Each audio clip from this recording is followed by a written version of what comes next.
One thing I like about the Bible is it tells it as it is. It's never sentimental, never indulges in wishful thinking.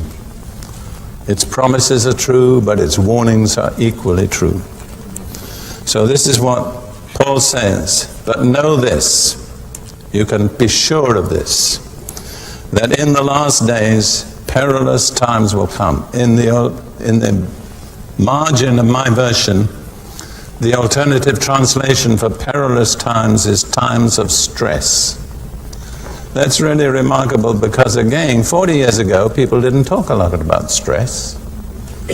Today, you can't go to any doctor without him sort of saying, your problem is stress, and he may well be right.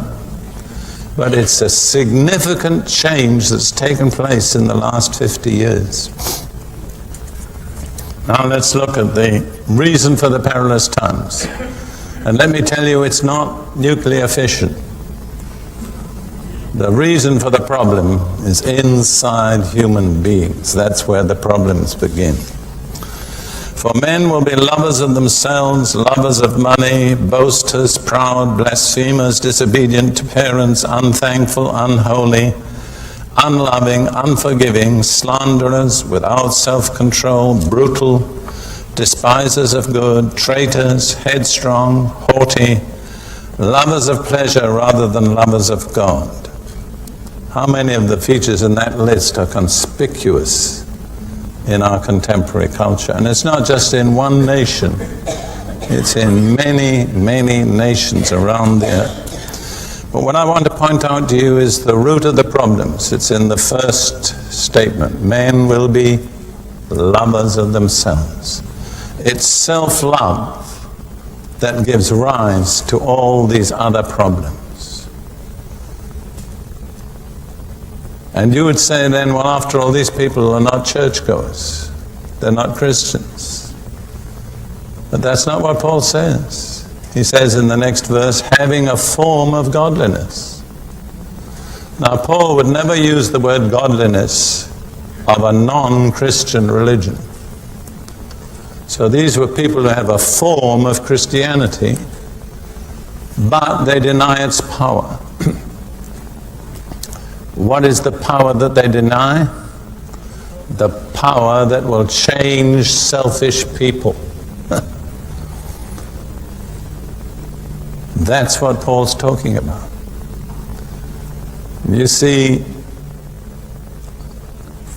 it's easy for a Christian to be very respectable, to abstain from drugs and alcohol and nicotine and all these obvious sins, and to pay his debts, and drive a good car and not infringe the traffic laws, and yet to be a very self-centered person.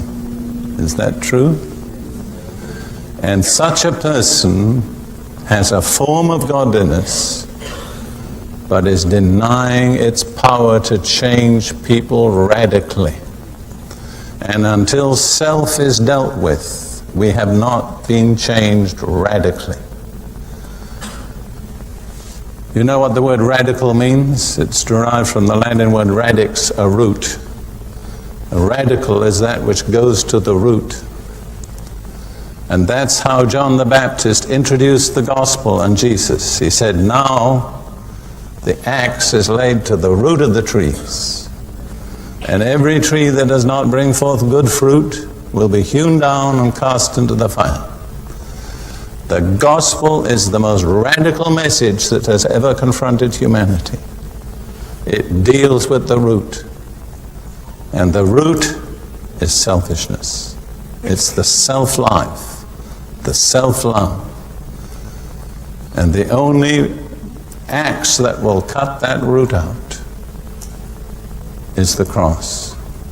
See, I became involved in the ministry of deliverance in the 1960s.